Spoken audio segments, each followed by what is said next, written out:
नमस्कार दोस्तों, जय हिंद, वंदे मातरम। एक बार फिर से आप सभी का बहुत बहुत स्वागत है आपके अपने यूट्यूब चैनल एग्ज़ाम ट्रिकी में, जहां पर आज हम बात करेंगे डीएड स्पेशल एजुकेशन आईआईडी का जो सेकेंड ईयर के स्टूडेंट हैं इनका थेरेपेटिक्स का जो पेपर है इसके यूनिट नंबर 4 की। और इसके पहले भैया आपका यूनिट 1, यूनिट 2 और यूनिट 3 जो है वो अपलोड कर दिया गया है। अगर आप लोगों ने नहीं देखा है तो प्लेलिस्ट में जा कर के आप लोग वहाँ से इन यूनिटों को देख सकते हैं। और टेलीग्राम ग्रुप का नाम है exam tricky for special education, वहाँ से भी आप इन वीडियोस को देख सकते हैं।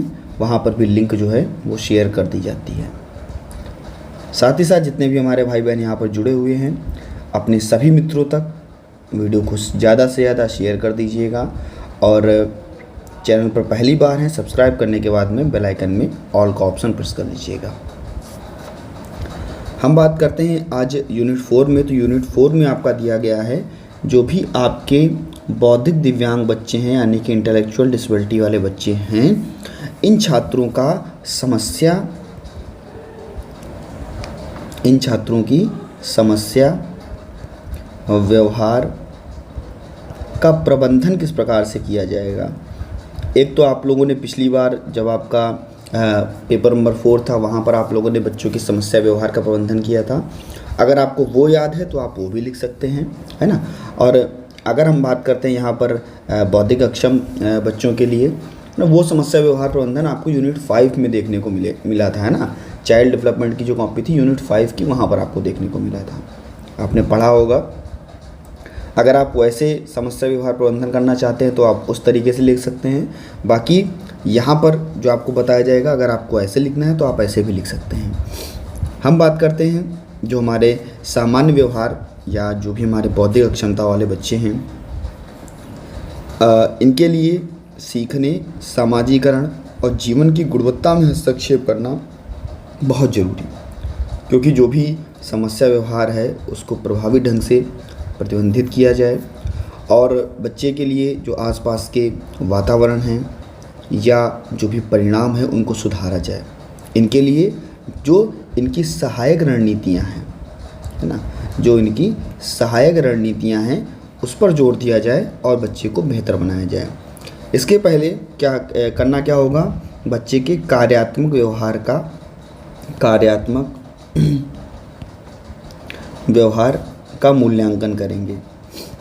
जो भी बच्चा कार्यात्मक व्यवहार कर रहा होगा उसका हम लोग क्या करेंगे, मूल्यांकन का असेसमेंट करेंगे यानी कि आकलन करेंगे, है ना।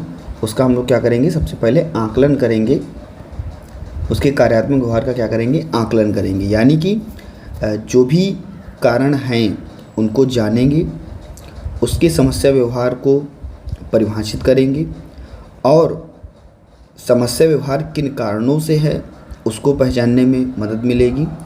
जैसे ध्यान, संवेदना, उत्तेजना, है ना, किसकी कारण से आखिरकार समस्या व्यवहार हो रहा है, इन चीज़ों का हम लोग क्या करेंगे, आकलन करेंगे। आकलन करने के बाद में जो भी व्यवहार हस्तक्षेप है, क्योंकि अब हमको क्या करना है, बच्चे का व्यवहार जो है वो बेहतर बनाना है, तो हम क्या करेंगे, व्यवहार हस्तक्षेप की योजना बनाएंगे, व्यवहार में हस्तक्षेप करना शुरू करेंगे। अब हम जान गए हैं कि आखिरकार बच्चा कौन सा समस्या व्यवहार उत्पन्न कर रहा है, तब हम क्या करेंगे, जो भी कार्यात्मक व्यवहार बच्चा उत्पन्न कर रहा है, समस्या व्यवहार बच्चा उत्पन्न कर रहा है ना, उनके लिए हम योजना विकसित करेंगे।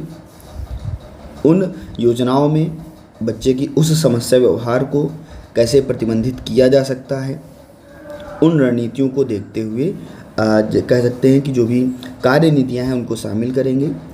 प्रतिक्रिया करने के जो तरीके हैं उसमें उनको बेहतर बनाया जा सकता है। इसके बाद में सकारात्मक दृष्टिकोण को बढ़ावा, है ना, सकारात्मक दृष्टिकोण को बढ़ावा दिया जाएगा। यानी कि बच्चे को शक्तिशाली बनाने के लिए, बच्चे को बेहतर बनाने के लिए हम लोग सकारात्मक दृष्टिकोण, जैसे आपका पुरस्कार हुआ, है ना, या प्रोत्साहन, है ना, या बच्चे को मोटिवेशन, हम लोग बच्चे को इस प्रकार से बच्चे को बेहतर बना सकते हैं और बच्चे को नए अवसर दे करके समस्या व्यवहार जो है उसको हम लोग कम कर सकते हैं सकारात्मक दृष्टिकोण अपना करके। इसके बाद में जो भी स्पष्ट और सुसंगत अपेक्षाएं हैं बच्चे से, आखिरकार हम बच्चे को ये कौशल सिखा रहे हैं तो बच्चे से अपेक्षा क्या है ना, बच्चे से अपेक्षा क्या है उस पर भी हम लोग ध्यान देंगे। जो भी हमारे बौद्धिक अक्षम बच्चे हैं ये व्यवहार को करने में कठिनाई दिखाते हैं, तब क्या होगा, जो भी इनकी सेवाएं हैं उनको प्रदान किया जाएगा। इसमें भ्रम या निराशा किस कारण से है उनका पता किया जाएगा, है ना, इसके जिससे कि बच्चे में व्यवहार जो है, व्यवहार समस्या आ रही है उसका पता करके हम बच्चे को आगे बढ़ाने के लिए तत्पर करेंगे। इसके लिए हम लोग विजुअल एड्स का भी प्रयोग कर सकते हैं, यानी कि दृश्य सामग्रियों का भी प्रयोग कर सकते हैं। बच्चे को शेड्यूल के हिसाब से वीडियो का सपोर्ट करके, रणनीतियाँ बना करके, है ना, गहरी सांस लेना, आत्म शांति के लिए तरीके, है ना, इनके लिए हम लोग बच्चे के समस्या व्यवहार को कम करने में मदद करेगा। और हम कह सकते हैं कि जो भी माता पिता हैं बच्चे की देखभाल करें, साथ ही साथ हमारे शिक्षकगण भी, जो हमारे पुनर्वास पेशेवर हैं, बच्चे में समस्या क्या है इनके व्यवहारों को पहचानें, है ना, और इनके व्यवहारों को पहचानने के बाद में जो भी उनकी भविष्य की संरचनाएं हैं, भविष्य के कार्य कौशल हैं जो उनको बेहतर बना सकें आगे बढ़ने के लिए, उनको पहचानें। और जो समस्या बच्चा दिखा रहा है ना, पिछली बार हम लोगों ने टाइम आउट किया था, बच्चे को कुछ देर के लिए वहाँ से बाहर कर दिया था, है ना। अगर बच्चे ने कोई समस्या व्यवहार उत्पन्न किया था तो उसी से हमने उस समस्या व्यवहार का हल भी निकलवाया था, है ना। अगर मान लीजिए बच्चे ने बहुत सारा पानी क्लासरूम में फैला दिया था तो हमने क्या किया था, उसी से उस बच्चे से ही पानी को साफ़ करवाया था। तो इस प्रकार से भी हम लोग समस्या व्यवहार का प्रबंधन कर सकते हैं। लेकिन अगर यहाँ पर लिखना है तो आप इसको भी लिख सकते हैं। और होगा क्या, वही चीज़ें माता पिता के साथ में जो भी पुनर्वास पेशेवर दृष्टिकोण होगा, है ना, उनको भी अपनाया जाएगा। और जो भी समस्या बच्चा दिखा रहा है उनको भी बेहतर बनाया जाएगा। इसके बाद कह रहा है कि जो हमारे बौद्धिक अक्षम बच्चे हैं 4.2 में, जो हमारे बौद्धिक अक्षम बच्चे हैं इनका कह सकते हैं कि इन छात्रों के लिए फिजियोथेरेपी, इन छात्रों के लिए फिजियोथेरेपी, इन छात्रों के लिए फिजियोथेरेपी की भूमिका क्या है, तकनीकी क्या है। फिजियोथेरेपी के बारे में आपको बताया गया, कहा गया कि भैया फिजियोथेरेपी के द्वारा हम बच्चे की कह सकते हैं कि व्यायाम तकनीकी, प्रशिक्षण तकनीकी, है ना, इन सभी तकनीकों के माध्यम से हम बच्चे को जो उसकी शारीरिक अक्षमताएं हैं उनमें हम गुणवत्ता ला सकते हैं। तो फिजियोथेरेपी में जो हमारे बौद्धिक अक्षम बच्चे हैं इनकी शारीरिक क्षमताओं को सुधार करने के लिए, जीवन में गुणवत्ता लाने के लिए, बच्चा स्वतंत्र रूप से आगे बढ़ सके, इसके लिए हम लोग बच्चे को क्या देते हैं, फिजियोथेरेपी देते हैं।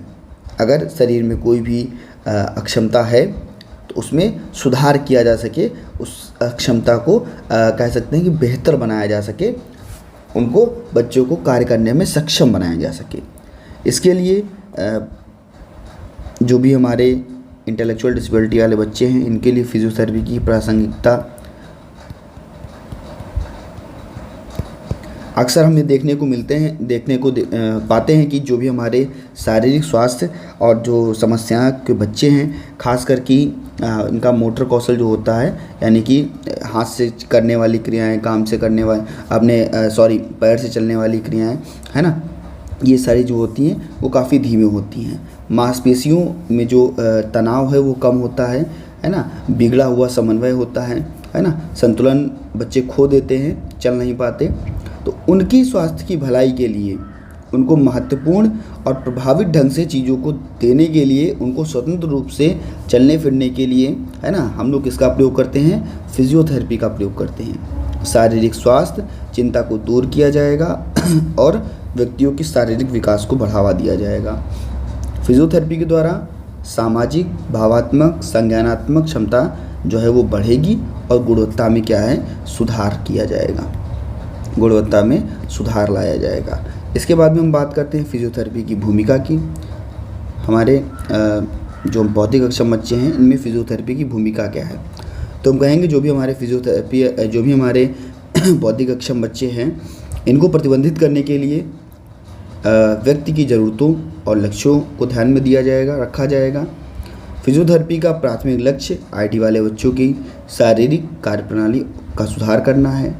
अपनी दैनिक गतिविधियों को स्वतंत्र रूप से फिजियोथेरेपी के द्वारा बच्चों का शारीरिक आकलन करके उनकी ताकत कमजोरियों को पहचान करके उनको विशिष्ट ज़रूरतों के द्वारा व्यक्तिगत उपचार देना आपका फिजियोथेरेपी की भूमिका कहलाएगा। बच्चे को या व्यक्ति को उसकी ज़रूरतों के हिसाब से उसकी ताकत, शारीरिक क्षमताओं, इनका सबका आकलन करना और भैया उनकी कमजोरियों को पहचान के उन्हें क्या करना, आगे बढ़ाना, है ना। ऐसे ही आपके जो आईडी वाले बच्चे हैं, बौद्धिक अक्षम बच्चे हैं, इनके लिए तकनीकें क्या अपनाई जाएंगी, है ना। इनके लिए तकनीकें क्या अपनाई जाएंगी, तो कहेंगे जो भी हमारे बौद्धिक अक्षम बच्चे हैं इनके लिए फिजियोथेरेपी शारीरिक सुधार के लिए तकनीकों का प्रयोग किया जाएगा। फिजियोथेरेपी के अलावा कह सकते हैं कि बच्चे को व्यायाम चिकित्सा भी दी जा सकती है। बच्चे को आँख और हाथ का समन्वय, है ना, दैनिक गतिविधियों में समन्वय बनाने के लिए, स्वतंत्र बनाने के लिए हम बच्चे को सहायता दे सकते हैं। या हम कह सकते हैं कि बच्चे को हम लोग गैट ट्रेनिंग में क्या होता है कि बच्चे को हम लोग क्या चलना सिखाते हैं। बच्चे को हम लोग क्या करते हैं, चलना सिखाते हैं। बच्चे को चलने की क्षमता जो है वो गैट ट्रेनिंग के अंतर्गत आती है। मान लीजिए बच्चा बहुत दूर दूर ऐसे पैर हैं बच्चे के और बहुत दूर दूर बढ़ा करके पैर रख रहा है, तो वो आपका बच्चे को गैट प्रशिक्षण दिया जाता है जिससे कि फिजियोथेरेपी के द्वारा बच्चे को चलने में जो अक्षम बच्चा है या जो चल रहा है, बहुत दूर दूर पैर रख करके चल रहा है, उसको हम गैट प्रशिक्षण दे करके स्वतंत्र रूप से बढ़ावा देंगे और तकनीकी का प्रयोग करेंगे। निष्कर्ष आपका क्या निकलेगा, तो कहेंगे जो भी हमारे बौद्धिक अक्षम बच्चे हैं जिनको फिजियोथेरेपी चाहिए, जिनको फिजियोथेरेपी की आवश्यकता है, उनके शारीरिक सुधार, जीवन का गुणवत्ता, स्वतंत्रता, व्यायाम, संतुलन, है ना, समन्वय प्रशिक्षण के द्वारा, चाल प्रशिक्षण के द्वारा, संवेदी एकीकरण के द्वारा हम इन बच्चों को या आईडी वाले बच्चों को बेहतर बना सकते हैं। इनको स्वतंत्र जीवन यापन के लिए हम लोग आगे बढ़ा सकते हैं। ऐसे ही आपके जो 4.3 में बात होगी, 4.3 में क्या कहा जा रहा है, बात की जा रही है, बात हो रही भैया आपके बौद्धिक अक्षम बच्चों की ही, है ना, बौद्धिक अक्षम बच्चों की ही बात हो रही है। और कह रहा है इन छात्रों के लिए व्यावसायिक चिकित्सा यानी कि ऑक्यूपेशनल थेरेपी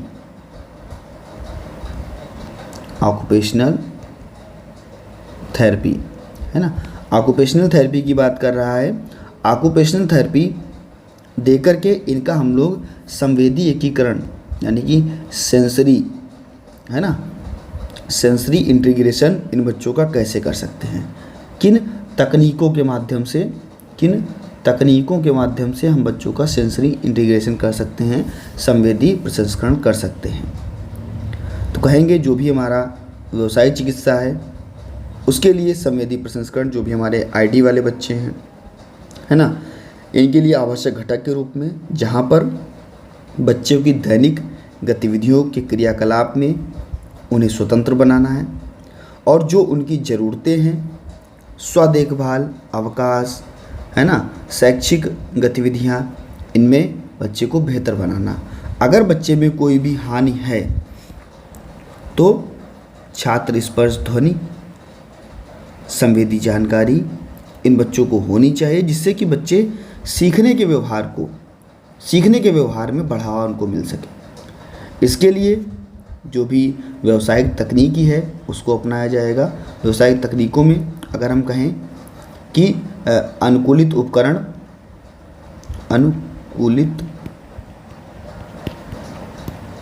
उपकरण और सहायक तकनीक, है ना, सहायक तकनीक, अनुकूलित उपकरण और सहायक तकनीक का प्रयोग किया जाएगा। व्यवसायिक चिकित्सा बच्चे को जब दी जाएगी, खास करके जो हमारे बौद्धिक अक्षम बच्चे हैं, इनके लिए विशेष उपकरणों का, विशेष तकनीकियों का प्रयोग किया जाएगा जो बच्चों की गतिविधि में भाग लेकर के जो चीज़ें हैं वो बेहतर बना सकें, जिसमें बच्चे का सूक्ष्मगामक कौशल, बच्चों की कठिनाइयाँ, उनके लाभ, बच्चा अगर हाथ से पेंसिल नहीं पकड़ पा रहा है ना, तो उनको सहायक उपकरण दे करके हम लोग बेहतर बना सकते हैं, अच्छा बना सकते हैं। बच्चों के कौन से कौशल? बच्चों के सूक्ष्म गामक कौशल पर सूक्ष्म गामक कौशल का विकास करना या सूक्ष्म मोटर कौशल का विकास करना। सूक्ष्म मोटर कौशल में भैया बच्चे के हाथ से संबंधित सारी क्रियाएं, व्यवसायिक चिकित्सा में दैनिक जीवन के क्रियाकलाप में लिखना, बर्तन का उपयोग करना, है ना, वस्तुओं का हेर फेर करना, तकनीकों के माध्यम से बच्चे को व्यायाम, निपुणता, है ना, अभ्यास करा करके, है ना, बच्चे को सूक्ष्म गामक कौशल जो है उसको बेहतर बनाया जा सकता है। ऐसे ही स्थूल गामक कौशल, स्थूल गामक कौशल में जो भी चलना, दौड़ना, कूदना, दैनिक जीवन के लिए जो आवश्यक चीज़ें हैं, है ना, अक्सर व्यावसायिक चिकित्सा इन चीज़ों को लक्षित किया जाएगा और बच्चे को प्रशिक्षण दे करके बाहरी खेल और गतिविधियों के माध्यम से बेहतर बनाया जाएगा। बच्चे का संवेदी प्रसंस्करण, संवेदी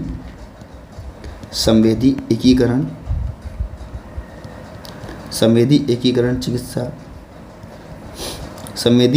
चिकित्सा, इसका उद्देश्य छात्रों को अधिक संगठित और प्रभावी तरीके से संवेदी जानकारी को प्रदान करना है। संवेदी अनुभवों का प्रयोग कह सकते हैं झूलना, कताई करना, स्पर्श की खेल, है ना, छात्रों की संवेदी जानकारी के प्रति उनको विनियमित करना, बेहतर बनाना। ऐसे ही हम कह सकते हैं दृश्य अवधारणात्मक, है ना, दृश्य अवधारणात्मक कौशल में ये कौशल बच्चों की व्याख्या करने की क्षमता, पढ़ने लिखने की क्षमता, है ना, और जो भी चिकित्सा कौशल हैं इनका विकास करने में बच्चा पहेलियाँ, भूल भुलैया, दृश्य स्थानिक अभ्यास, ऐसी गतिविधियों का उपयोग किया जाएगा। इसके बाद में स्व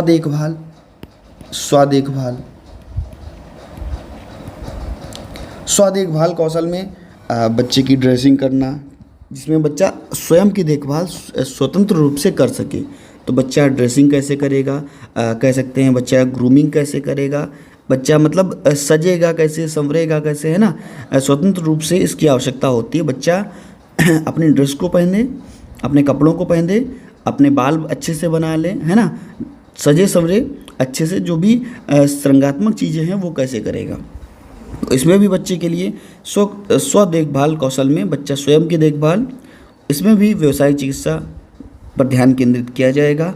और इन कौशलों को विकसित करने के लिए जो भी चिकित्सा तकनीक है, जैसे मॉडलिंग हुआ, है ना, संकेत के माध्यम से, है ना, और कार्य को छोटे छोटे टुकड़ों में तोड़ करके, जब हम लोग फर्स्ट ईयर में या सेकेंड ईयर में अपना लेसन प्लान कराते थे तो हम लोग इसको टास्क एनालिसिस का प्रयोग करते थे, कार्य विश्लेषण का प्रयोग करते थे, है ना, जहाँ पर हम लोग कार्य कौशल को छोटे छोटे टुकड़ों में बांटते थे और फिर बच्चों को सिखाते थे। तो कार्य कौशल का प्रयोग करके छोटे छोटे टुकड़ों में बांट करके बच्चे को हम सिखाना प्रारंभ करेंगे। अतः हम कह सकते हैं कि जो भी हमारी व्यावसायिक चिकित्सा है उसमें बच्चे का व्यावसायिक चिकित्सा और संवेदी एकीकरण में बच्चे को समर्थन देना, उनकी ज़रूरतों को पूरा करना, व्यावसायिक चिकित्सा दैनिक जीवन के क्रियाकलाप में बच्चे को स्वतंत्र बनाना, सफलता प्राप्त कराना, और संवेदी एकीकरण चिकित्सा के माध्यम से बच्चों के लिए मदद करना। तो इस प्रकार से आपका ये यूनिट जो था 4.3 है वो यहाँ पर समाप्त हुआ। अब हम बात करते हैं आपके यूनिट 4.4 की। यूनिट 4.4 में क्या कहता है, बच्चों की रणनीतियों की बात करता है। जो हमारे बौद्धिक अक्षम बच्चे हैं इनमें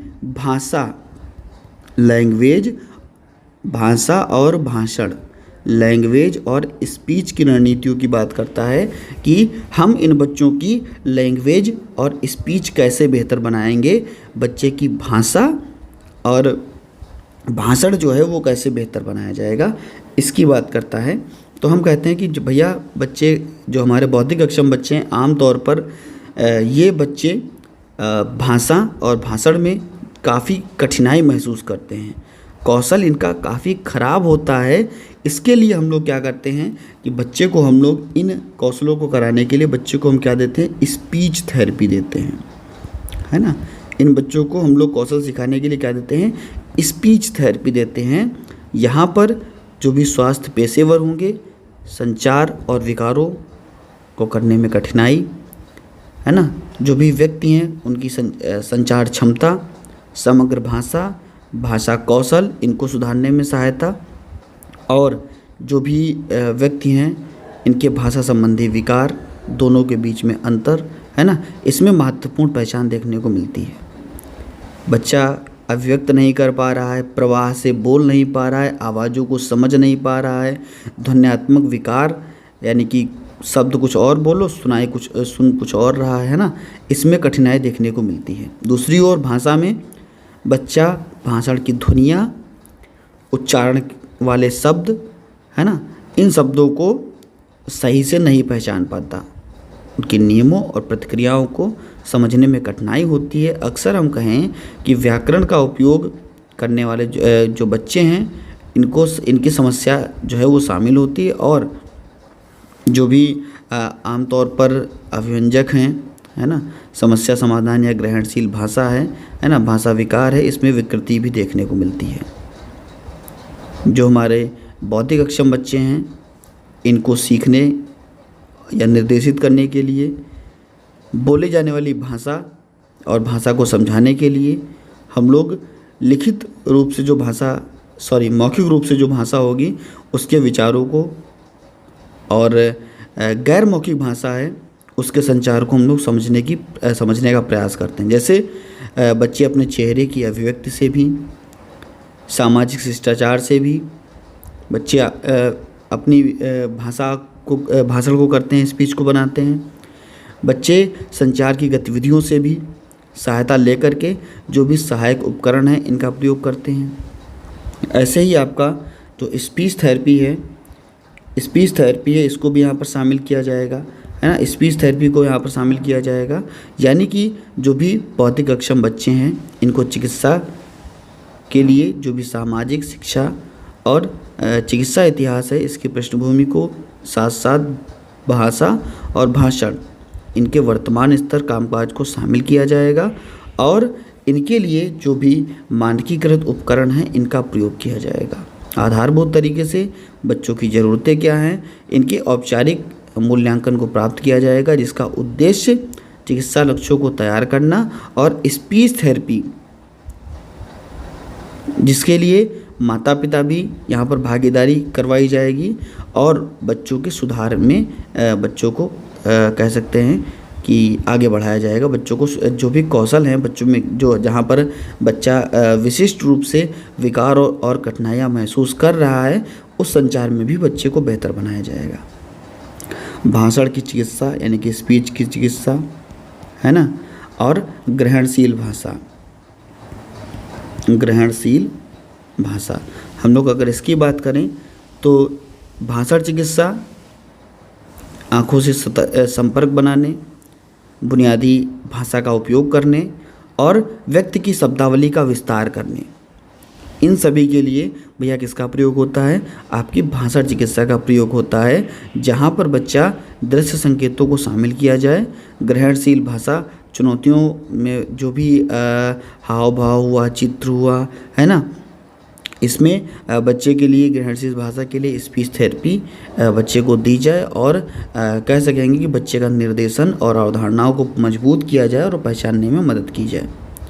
ऐसे ही बच्चे की भाषण चिकित्सा किस में होगी, अभिव्यंजक भाषा में होगी। जो भी भाषण चिकित्सा होगी वो किस में होगी, अभिव्यंजक भाषा में होगी।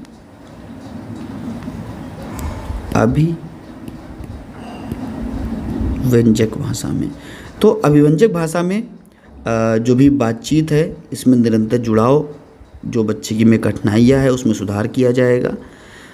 बच्चे में विचार और कार्यों का वर्णन करने के लिए कहा जाएगा। व्यक्ति को भाषण ध्वनियों, है ना, इनके लिए स्वतंत्र मॉडलिंग कहानियों, है ना, पुस्तकों का उपयोग किया जाएगा। पत्र लेखन को प्रोत्साहित किया जाएगा, है ना। सामाजिक अनुभव जो हैं उन बच्चे को उनसे अवगत कराया जाएगा। जो भी मीडिया है, मल्टीमीडिया है, इनका उपयोग पढ़ने में किया जाएगा, और इससे बच्चों में क्या होगा, अभ्यास हो सकेगा। बच्चे अपनी रोज़मर्रा की गतिविधियों में बेहतर बन सकेंगे। ऐसे ही बच्चे का सामाजिक भाषा, है ना, बच्चा समाज में रह कर के किन किन चीज़ों को कर रहा है, यानी कि बच्चा अभिवादन कर रहा है या नहीं कर रहा है, बच्चा आपके पैर छू रहा है या नहीं छू रहा है। अक्सर जो कौशल बच्चा समाज के अंदर कर रहा है वो समाज के लिए सही है या नहीं है ना। बच्चा सामाजिक शिष्टाचार और मानकों का उचित चीज़ों को अपना करके विशिष्ट सामाजिक संदर्भ करता है, यानी कि अभिवादन हुआ, शिष्टाचार हुआ, है ना। तो ये सारी चीज़ें आपके कह सकते हैं सामाजिक भाषा के अंतर्गत आती है, जहाँ पर बच्चा रोज़मर्रा की ज़िंदगी में समाज से संबंध बेहतर बनाता है, चेहरे के भावों को बेहतर पढ़ने को, है ना, समझने को, ये चीज़ें जो हैं वो विकसित होती हैं बच्चे में। ऐसे ही आपकी बात करते हैं आपका कह सकते हैं कि आप जो भी हमारे बौद्धिक अक्षम बच्चे हैं, इनके लिए हम भाषा और भाषा चिकित्सा में हम लोग बच्चे को मौखिक रूप से सामाजिक अभिव्यंजना, बच्चे की ग्रहणशील भाषा, और आम तौर पर अगर देखा जाए कि बच्चे को बेहतर बनाने के लिए हम लोग इस स्पीच थेरेपी का प्रयोग कर सकते हैं और बच्चे को बेहतर बना सकते हैं। ऐसे ही भैया आपका आता है भैया किसमें 4.5 में, है ना। हम लोग 4.5 में आते हैं। यहाँ पर किसकी बात हो रही है? यहाँ पर बात करने से पहले आप सभी से अनुरोध है कि भैया अपने पास कितने 44 के का परिवार हो चुका है और अपने को कितने करने हैं, 50 के करने हैं। अब ये आपको अपना परिवार कैसे करना है, यानी कि 6K का परिवार आप लोग कैसे बढ़ाओगे। जब तक आपका पेपर का लास्ट डे होगा तब तक आप इस परिवार को कैसे बेहतर करोगे, कैसे 50K पहुंचाओगे, और 50K होने के बाद में क्या होगा आपको मैंने पहले ही बताया है। जो हमारे बौद्धिक अक्षम बच्चे हैं, या जो हमारे सीधे हम कहते हैं जो हमारे दिव्यांग बच्चे हैं, उसमें कोई भी अक्षमता हो, इनके साथ में हम क्या करेंगे, एक अच्छी सी पार्टी करेंगे और इनके उस पार्टी में खाने से संबंधित चीज़ें और इनके लिए क्या कहते हैं कि कॉपियाँ वगैरह, है ना, ये हम डिस्ट्रीब्यूट करेंगे जब हमारा 50K का परिवार हो जाएगा एग्ज़ाम ट्रिकी पर। तो आप सभी अब ये चाहते हैं अगर कि इन बच्चों को एग्ज़ाम ट्रिकी परिवार की तरफ से चीज़ें प्रोवाइड कराई जाए, तो आप सभी भैया 6K का परिवार आप बढ़ा सकते हैं। और 50K आपको कब तक करना है? आपको करना है भैया 8 अक्टूबर तक, है ना, 8 अक्टूबर तक। और अगर आप सबसे अच्छा है अगर आप 2 अक्टूबर को कर दें, है ना, तो फिर हम क्या करेंगे कि गांधी जयंती पर ही बच्चे को बेहतर चीज़ें जो बच्चे को देना चाहते हैं हम लोग, जो अपनी आशा है कि 50K होने के बाद में हम बच्चे को चीज़ें दे पाएंगे, तो वहाँ पर हम जा कर के बच्चों के साथ में उनकी ज़रूरत की चीज़ें डिस्ट्रीब्यूट की जाएंगी। तो अब आपको क्या करना है आपको खुद पता है, अब मुझे बोलने की ज़रूरत नहीं है, क्योंकि आप जुड़े हो इस विशेष शिक्षा फील्ड से और यहाँ पर आपको ज़िंदगी भर दिव्यांग बच्चों के साथ ही रहना है। तो क्यों ना उनको कुछ जल्दी मिल सके, मिलेगा तो वैसे भी 50K कभी भी अपना पूरा होगा, उनको तो मिलेगा ही मिलेगा जो उनको मिलना है। लेकिन अगर बहुत जल्दी पूरा होता है, अगर आप 2 अक्टूबर तक कर देते हो, तो गांधी जयंती सबसे अच्छा रहेगा। और हम लोग भैया क्या करेंगे उस दिन दिव्यांग बच्चों के साथ एक अच्छी सी पार्टी करेंगे। तो अब हम बात करते हैं आपके 4.5 की, जहाँ पर बौद्धिक अक्षम बच्चों के लिए जो भी मनोरंजन थेरेपी है ना, मनोरंजक थेरेपी है हमारे इंटेलेक्चुअल डिसेबिलिटी बच्चों के लिए, इंटेलेक्चुअल डिसेबिलिटी बच्चों के लिए मनोरंजक थेरेपी है। इसमें योग हुआ, संगीत हुआ, खेल हुआ, है ना, या हम कह सकते हैं गति, है ना, मूवमेंट चिकित्सा।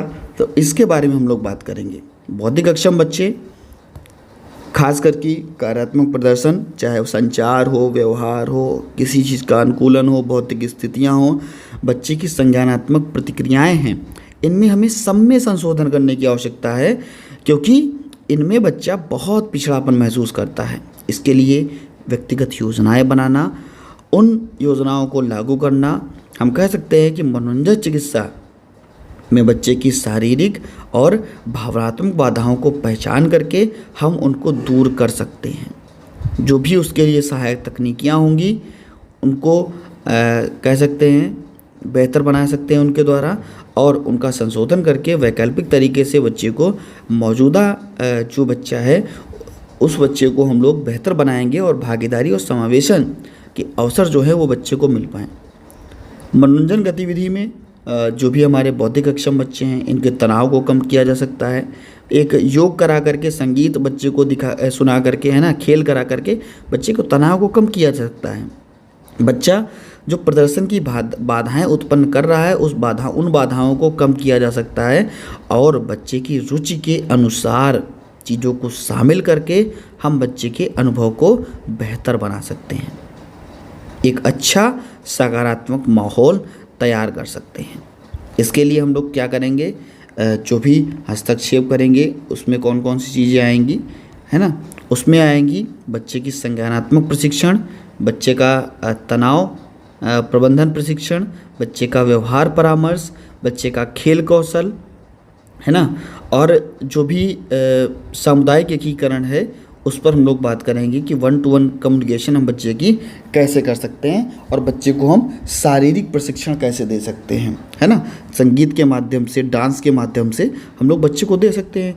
इसका लक्ष्य क्या होगा, बच्चा आत्मनिर्भर बनेगा, बच्चे की क्षमता का विकास होगा, है ना, जब बच्चा सीख लेगा तो आत्मनिर्भर बन जाएगा, बच्चे की क्षमता का विकास होगा और जब बच्चा सीखेगा तो उसमें आत्मविश्वास आएगा जिससे वो दूसरी जो भी क्रियाएं हैं उनको भी अच्छे से करेगा। बच्चा गतिविधियों को भाग लेने में प्रेरित होगा और रणनीतियों को सीखने में, अक्षमता को कम करने में हम बच्चे के लिए इन थेरेपी का प्रयोग कर सकते हैं। मनोरंजन चिकित्सा के द्वारा जो भी हमारे बच्चे के लिए लाभ है, बच्चे को दिव्यांगता में स्वीकृति जो है उसको मिल सकेगी, सामाजिक कौशल में वृद्धि हो सकेगी, हम बच्चे का तनाव और अवसाद को कम कर सकते हैं, क्रोध और चिंता को कम कर सकते हैं, शारीरिक जो छवियां हैं उसको बेहतर बना सकते हैं और सामाजिक जो अलगाव है बच्चे में वो कम किया जा सकता है ना। ये आपका मनोरंजन चिकित्सा के द्वारा। दिव्यांग बच्चे जो भी हमारे फिजिकल एक्टिविटी नहीं कर पा रहे हैं, यानी कि फिज़िकल एक्टिविटी बच्चे नहीं कर पा रहे, जैसे गेंदबाजी हुआ, व्यायाम कक्षाएं हुई, बागवानी हुआ, खेल हुआ, नृत्य हुआ, तैराकी हुई, है ना, चलना हुआ, कूदना हुआ, तो इनके सुधार के लिए भी हम लोग, दिव्यांग बच्चों के सुधार के लिए भी हम लोग क्या करेंगे, जो भी हमारे योग है, संगीत है, खेल है, हम लोग इसका उपयोग करेंगे, इन सभी चीज़ों का उपयोग करेंगे और दिव्यांग बच्चों की गतिविधि को बेहतर बनाएंगे। इसमें जो बच्चा सक्षम करने के लिए नहीं है उन क्षमताओं को हम पूछेंगे, उनकी कला और शिल्प से जुड़े हुए उपचार उन्हें देंगे। उपचार देने के बाद में क्या होगा, उनकी उम्र और उनकी उम्र को देखते हुए, है ना, कि वयस्क कौन है, बच्चा छोटा कैसा है ना, उनकी उम्र को देखते हुए उनके कार्यों को हम लोग करवाएंगे और उनको कार्य करने में क्या करेंगे, प्रोत्साहित करेंगे।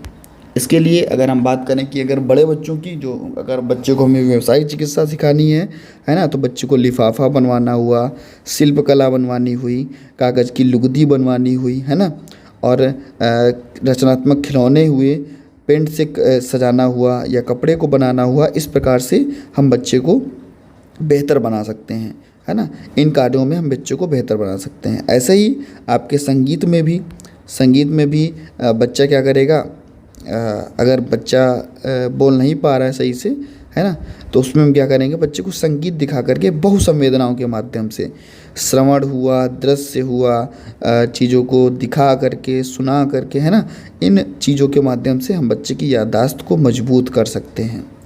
बच्चे के भाषण को बेहतर कर सकते हैं चीज़ों को दोहरावा करके, है ना, और बच्चे का व्यवहार जो है उसको हम बेहतर कर सकते हैं कहानियों, गीतों और संगीतों के माध्यम से। बच्चे की गुणवत्ता और आत्मसम्मान में जीवन की गुणवत्ता और आत्मसम्मान को बेहतर बनाया जा सकता है, यानी कि गीत, संगीत और अनुभवों के माध्यम से सकारात्मक अनुभव के बच्चे को बेहतर बनाया जा सकता है। योगा के द्वारा भी बच्चे के तनाव को कम किया जा सकता है और कह सकते हैं कि बच्चे की जो ऐसी क्रियाएं, शारीरिक क्रियाएं जो बच्चा बुनियादी ढंग से नहीं कर पा रहा है, गतिशील क्रियाएं, उनमें संतुलन लाया जा सकता है और बच्चे को बेहतर बना करके आगे काम किया जा सकता है ना। तो इस प्रकार से आपका बच्चे का शारीरिक कौशल हुआ, सामाजिक कौशल हुआ, भावात्मक कौशल हुआ, बच्चे में आत्मविश्वास हुआ, बच्चा सक्रिय रहेगा, है ना, और बच्चा रचनात्मक रचनात्मकता में बढ़ावा मिलेगा बच्चे को, और बच्चा समस्या समाधान कौशल को खोज पाएगा। ये सारे कौशल जो हैं वो बच्चे के जीवन के लिए बहुत उपयोगी हैं, जिसमें नाटकीकरण भी आएगा। बच्चा सक्रिय रूप से जब भाग लेगा, है ना, बच्चे में जब आत्मविश्वास बढ़ेगा, तभी जाकर के बच्चा सफलता की ओर आगे बढ़ेगा। और सामाजिक कौशल, शारीरिक कौशल, भावात्मक विकास, ये सारे विकास जो हैं बच्चे के बेहतर होंगे, है ना। जो भी मोटर कौशल हैं वो बेहतर हो पाएंगे। बच्चा समस्या समाधान करना भी सीख जाएगा, यानी कि बच्चे का जो है सृजनात्मक विकास भी होगा और बच्चे का संज्ञानात्मक विकास भी होगा, है ना। सृजनात्मक विकास और संज्ञानात्मक विकास दोनों बच्चे के होंगे। तो इस प्रकार से दोस्तों ये आपका 4.5 जो था यूनिट समाप्त हुआ। नेक्स्ट वीडियो आपके लिए ही होगी, नेक्स्ट वीडियो आपको मिल जाएगी, है ना। और उसमें आपको यूनिट 5 जो है, इसमें यूनिट 5 में बहुत कम है, बहुत ज़्यादा नहीं है ना। तो यूनिट 5 को भी हम लोग कवर कर लेंगे। और सभी मित्रों तक, आप सभी से निवेदन है, सभी मित्रों तक वीडियो को शेयर कर दीजिएगा। धन्यवाद।